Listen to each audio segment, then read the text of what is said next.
Hi, everyone. This is Shelby from the Successful Nurse Coaches. I am here with our lovely Kaaren Burk. Kaaren is a nurse coach who lives in the beautiful, is it the San Juan Islands, Kaaren, or am I making that up? Yes, the beautiful San Juan Islands off of the coast of Washington State. Um, I've only been there one time, but I act like I'm from there because I fell in love with where you live. But Kaaren is here today to tell us all the things about her practice, how she got there, how she's doing. Kaaren and I actually haven't touched base in a few months, so this will be learning for me as well, catching up to where you are. But Kaaren works specifically and mostly, not always, but mostly with moms who have put themselves on the back burner and maybe not even know where to start with self-care or how to take care of themselves. She works with moms with like across all spectrum, new moms, older moms, moms that have kids out of the house. She's a mom expert. And what is your Facebook group called, Kaaren? Where can people plug into your community? I currently have a small cozy group called Finding Supermom, which is my hobby blog that has a group that we are developing as we go. Yeah. Anyone is welcome to join or message me about it.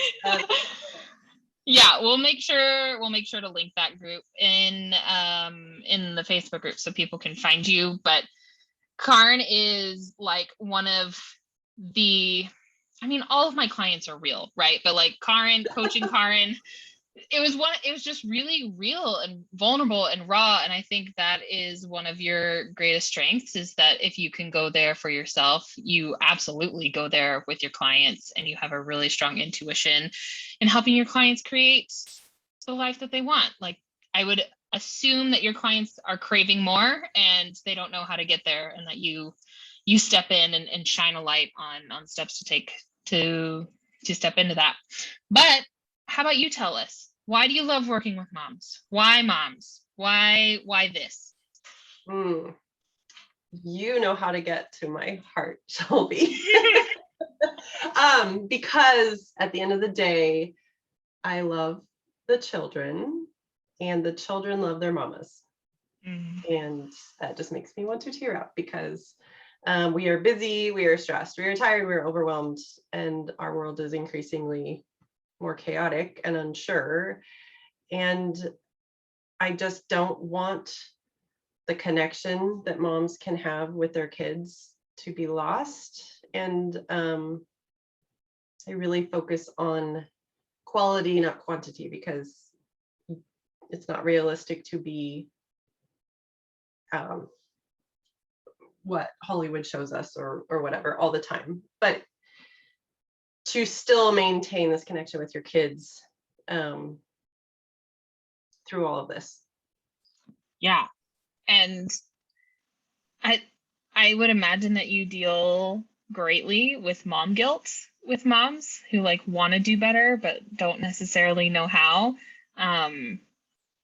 I don't know a single parent, but specifically moms who don't wrestle with this like mom guilt and the shoulds and the I'm not doings, like focusing their energy there. Do you mind making, like, can you talk about like your favorite client that you've ever worked with and the transformation that they saw? Make your work like tangible for us. Okay, I will name her Stella.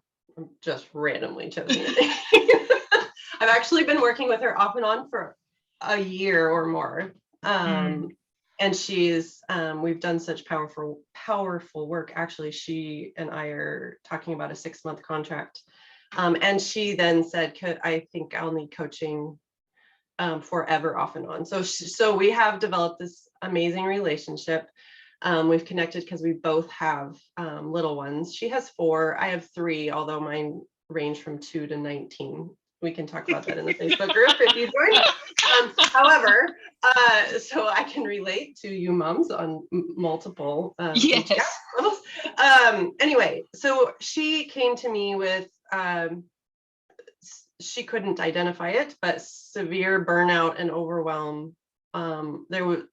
we still haven't over the course of a year gotten to her physical health because we're doing so much work in mindset and logistical stuff, as in working a full-time job, 4 children, and wanting to have an outwardly appearing perfect life and home. Her deeper issues for these things are what other people think from her upbringing and her idea that a mom should be, and then the list is like here. Over the course of, we just finished an 8-week contract, and over the course of that 8 weeks, we've gone from resisting hiring help, as in a nanny housekeeper style, to she just messaged me, she got full-time help. That was one of her 3-month goals. Yes. And she's let go of her shoulds and working on I do my best. And then we did reach a point where we crossed over to the wait a minute, I actually want more time with my children and less focus on all these other things. So we had to build in work on building in space, creating space, letting some things go, reassessing what do we really want. So some major stuff there. She has a high needs child that she doesn't connect with. That made my heart ache. And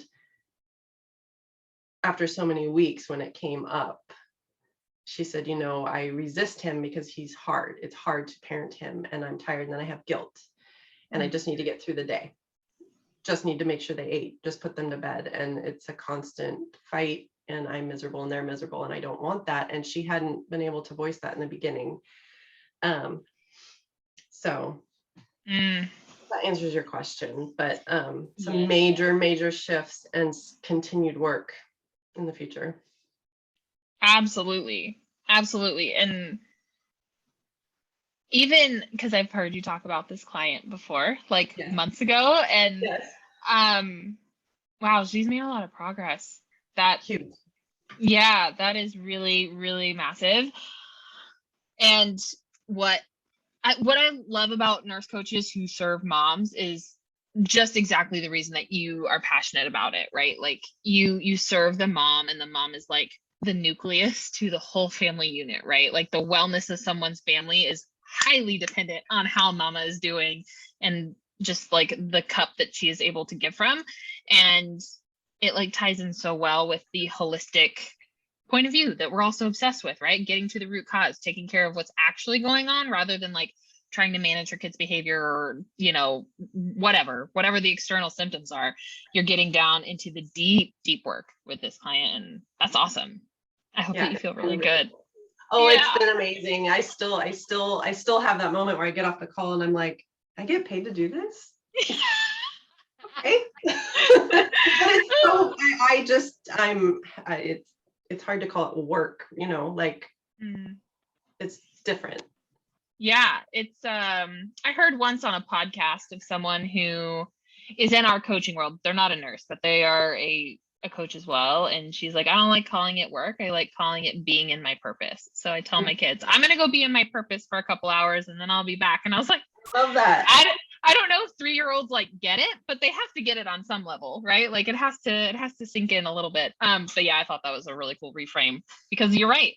When you're coaching the people that you want to work with, like it's not that it's easy, but it's like fluid. It's less effort. You want to show up. Okay, I want to rewind a little bit and see if we can like help any moms that are struggling with the shoulds right now, because you said that that particular client was wrestling with the shoulds and amongst a few other things. But I'm curious if you could give one piece of advice to moms that are like, I should be working less, or I should be working more, or I should be connecting with my kids more, or should. What would you tell them? Oh boy. Well, you can do it all, or try. And if you do that, you'll be doing it all with poor quality, basically. We are doing exponentially more than what our parents and their parents did. And it just is growing. So I guess I would say find your strengths, acknowledge and accept what aren't your strengths, and delegate, find help. And there's strength in asking for help where you need it. That is not a sign of weakness. I just am going to say that it's not a sign of weakness. It's Absolutely scary. It's scary to ask for help because then people will know your weakness. But it's vital. It's vital. Absolutely. Absolutely. So Kaaren, do you mind sharing where has an area been where you have asked for help? Yes. Let's see. Yes. I'll totally Brene Brown this and be super vulnerable. Okay. Okay, two things. You know this, Shelby, but every time I resist working towards a goal, I spin in this circle and I keep coming back to, this sounds very superficial, but it's not, clutter and my house and this disorganized thing. And it's deeply rooted in emotional battles that I've carried, and I feel like physically letting go of things, then I'm letting it, it's hard. It's just this, whatever. So I've reached out recently, actually 2 weeks ago, to a local girl who just started her own business in, what do you call them? Like the professionals who come help you organize, professional organizer. I was like, you know what? This is the type of coaching, I need this to streamline some things, and it's in my local community. So it's kind of like, well, now they know, but it is what it is. It's my weakness that I would like to grow into a strength, but I need help. So I asked for help. And also restarted therapy for the deeper issues that are attached to that. Hell yeah. So that's what my fall looks like. And to beat that resistance, I've scheduled it in my calendar and with them, so I can't back out. It's happening. Yay! It's set, so that's what we're doing. Oh, I'm so proud of you. That's awesome. Thank you. I knew you would be. That's awesome. Yeah, clutter is something that you and I talked about a lot, and you're right. Like, if I'm all about, like, if this isn't my expertise, and this did take me a long time to learn as well, but like, if you can outsource it, by all means, stay within your zone of genius and just like let somebody else's zone of genius like organize your pantry. You know, it'll be awesome. Whew, I'm really excited to see what's on the other side of that. That's amazing. Okay, Kaaren. So speaking of asking for help, can we transition a little bit just into talking about your business and what that like journey has been since you've opened your doors? Without spilling too many of the beans here, Kaaren is one of my clients that has had to fight for her business like every week on the call. Like and it's not from the lack of wanting it, but there's just a lot going on in your world. So it's taking the expectation of the timeline off the table and then just operating with what's actually feasible. And a little fun tidbit about Kaaren is that she can post the most random things on the internet and people are like, oh my God, I need to hire you as my coach. And I mean, I've told you before, I was like, people don't post pictures of their dogs and then get people to sign up. Like that does not happen. So, okay. But if you don't mind just telling us what it's been like running your own business in the middle of a pandemic with 3 kiddos, like what has that been like? Insane. However, there had to be a point, and it's happening, and I think I've kind of crossed over into it, where it's such a fluid existence. Now, I don't know if that makes any sense, where like traditionally you have, I'm home, I'm doing home stuff, I'm going to work now. And I remember at the beginning of this journey, I don't know if it was Peter from the collective or you, I don't know who said it or where I heard it, but it was like, I think it was maybe Peter, where he was just saying, at some point you don't have to do a whole lot of work, people will just gravitate to you. And in the beginning of opening my business, I was like, yeah, okay, that doesn't make any sense and that can't be right. Well, fast forward to now with so with the stress and the pandemic and kids and all that, like you mentioned, I had initially tried to schedule or be very diligent about posting consistently on social media. My personal Facebook is where I operate, as you know. So I know these people for the most part. Yeah. It's not there, but I had to let that expectation go and post when I was able and in the zone, in the mood or whatever, or when I was really authentically feeling it. Yes. And so that is the answer to your question, is that I am now at this point where I am a coach. The whole community knows it. I conduct myself as such in an appropriate manner. Like at the grocery store, people are like, oh, how's your coaching going? It's just who I am in the community now. And so like you say, I'll post, I think I posted a memory of when I graduated the collective, and I already have someone on Tuesday who jumped on the opportunity. She's actually a woman who, she's a fellow mom. Our boys played baseball together. She asked me I made some comment about parenting, and she said I could really use help, but that was in the spring. So this constant cultivating in real life rather than making it too hard, I guess, has grown into this like, oh, I have chills listening to you talk. And just so that everyone has like a time frame of how long you've been at it, of like, I know that you live in a smaller community, but a lot of nurse coaches also live in smaller communities as well. But when did you open your doors, so to speak? When was that? A year ago, August, I think. Oh, so like we just crossed the year-long threshold? Yeah. Sweet. Yeah. Okay. Yeah. And this is pretty consistent with what I've seen with others too, that like we have to work for those first clients, right? There's a lot of intention and a lot of checking the boxes and making sure you're doing the thing, but like these slow growing seeds that we plant out over time, they turn around in about like the 8 to 12 month mark. So yay, I'm so excited for you. Thank you. Awesome. All right, Kaaren, this is a question I ask every time. And I see that I have like a rogue hair here, but we're just gonna like roll with that. But I asked if you could go back to last August of 2020 and tell that Kaaren one thing that she desperately needed to hear, what would it be?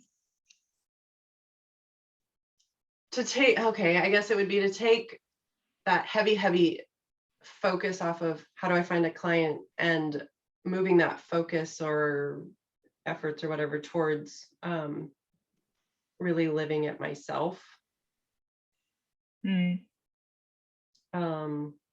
As in working with a coach or actually implementing things that I know I need, like we talked about with my home, and then there's health stuff too, but and being vulnerable, I guess, and trusting that people will gravitate to what they need. Yes. I want everyone to hear that. People will find you. When you turn on the lights, you are the lighthouse. The people, they will find you. I promise they will find you. Okay, Kaaren. Well, thank you so much for your time today and sharing your story and who you work with. If anyone listening is a burned out mom, knows a burned out mom, please get them plugged into Karen's community. We will link it for you. And if you are feeling pulled to work with Kaaren, to ask her questions, you can, would email or Facebook Messenger be easier for you? Let's do Facebook Messenger. It's easier to track. Yeah. All right. I will make sure that you are tagged many times in this post so that people can find your page. Thank you. Kaaren, amazing. I'll have to do these like every year with everybody just to like check in and say like, how are things now? All right, Kaaren, I'll talk to you later. Thank you so much. Thank you. Good to see you.